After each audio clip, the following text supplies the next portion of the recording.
All right, what's up guys? Welcome back to another video. So 2011 Volkswagen Jetta Sportwagen. My brake caliper's hanging up so bad that it's actually warping my rotor, and I knew I was gonna have problems with this for the simple fact is that whenever I was putting this back together, I couldn't compress this caliper enough. And ultimately, I was like, well, hopefully it just lasts me a little bit, but now it's getting to the point where it's locking up so hard that it's actually not compressing and it's shaking the wheel absolutely terrible. So, video today, just to be short, I'm going to get this brake caliper off. I'm going to walk you step by step on getting it off. And then once it's off, I'm going to walk you step by step on getting it back through. So, instead of talking a bunch, this is the TDI, 2011 TDI Sportwagen, about 150,000 miles. And I just did brakes not too long ago from Detroit Axle. Definitely not sponsored, but they're really good brakes for cheap too. So I don't want to trash the rotors, but if I do not get this caliper fixed, it's going to do that. So caliper, I'm getting it from AutoZone. I think it's like around $80. So not terrible. So let's get right into it and I'll stop talking. All right, so don't mind the axle. I'm gonna get into a video replacing that. And also the sway bar end links. This thing is falling apart, but you have two plastic caps right here. You have one on the top and one on the bottom, looks exactly like that. You're gonna take them off, and then you're going to take your Allen key, which is right here, and you're going to insert it like so. And then I'm gonna have to put a wrench on this because I don't have a big enough Allen to put on a socket. So this is a 7mm Allen key, and right there. So obviously rotate it up, and then we'll be able to take the caliper off, and then we'll disconnect the brake line once I get the caliper off. It might be smarter to do this, now that I'm thinking about it. It might actually be smarter to take the brake line off while it's on so you have a little bit of force, but I'm gonna try it the way that I just said.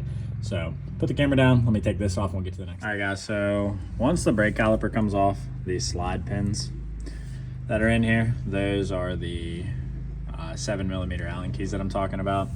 You can completely remove those, and then I'm just gonna hang the caliper up here right now because I'm gonna obviously reuse this line. But I'm pretty sure this is gonna be a 10mm, so I'm gonna go ahead and blast that off, and then should be able to get in the process of bleeding this. I have to run to the parts store and get it, but this caliper will not compress out and it won't compress in anymore. It's completely stuck.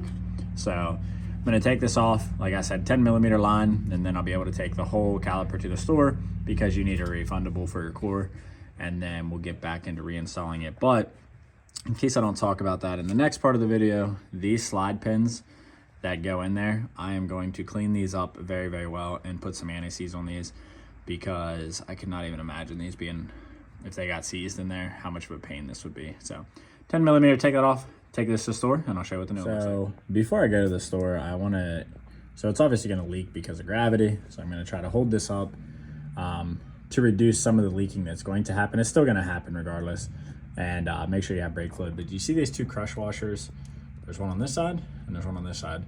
Make sure you're replacing those whenever you're putting this back into your new caliper. But I'm gonna probably put this line in a bottle in the meantime and just catch. I'm not gonna reuse the brake fluid, but I just don't want it all over my floor. So, but just keep that in mind. I wish I would focus, or not.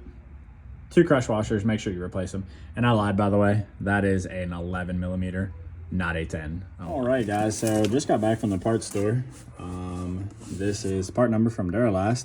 And this was how I left it when I left. I'll just let a little electrolyte bottle catch the brake fluid, and I left the holder on. But after getting this, this is how it comes from AutoZone. It actually comes with a new holder, and I was telling you guys to replace those crush rings, and it comes with a brand new bolt and everything. So yeah, pretty nice setup. It was like, with the core charge, I think I paid $79, but I actually had some gift cards and stuff, so it actually was free. But yeah, it comes with a holder, brand new bolt and washers, and yeah, this looks really, really nice. So I'm actually pretty excited to get this one. So to take the brake caliper holder off is going to be a 21mm. It's going to be 2 bolts on the backside. And before I put this back together, as always, clean the bolts up, put a little anti-seize on it. So for next time, makes it a little bit easier. So let me get the holder off. I'll get the new one on, and then I'll start this. All right, guys. So this is all loosely fitted. None of it's tight.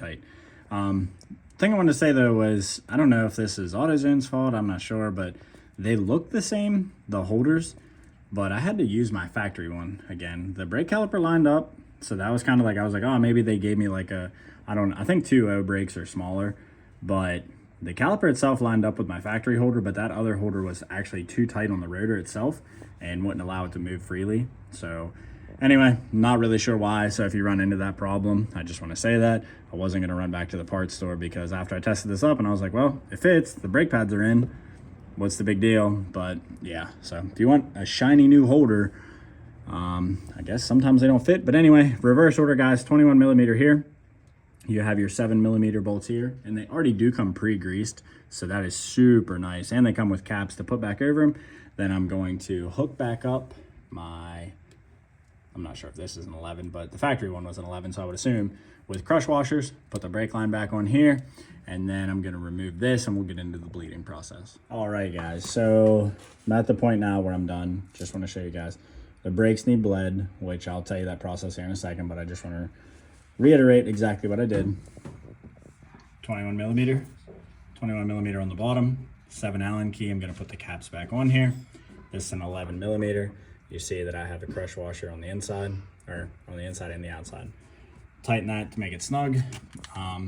Pretty sure this is probably a 10. So the process of bleeding the brakes, and then you'll be done. Make sure you have the reservoir up there. Make sure it's completely full of brake fluid.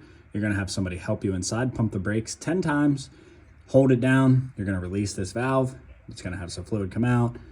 You're gonna keep repeating that process. You're gonna tighten it back down. Then you're gonna have somebody pump it 10 times, hold it down, open it, unless you have an automatic bleeder. This is the old school way. I don't have an automatic bleeder, it would be nice, but this is how I'm going to do this process to get it done. An automatic bleeder would be really nice because you could actually just do it with one person, but that's how I'm gonna do. So if this video has helped you in any way, fix the brakes on your Volkswagen and get you guys back on the road, make sure you like, subscribe the video, and I'll see you guys next time.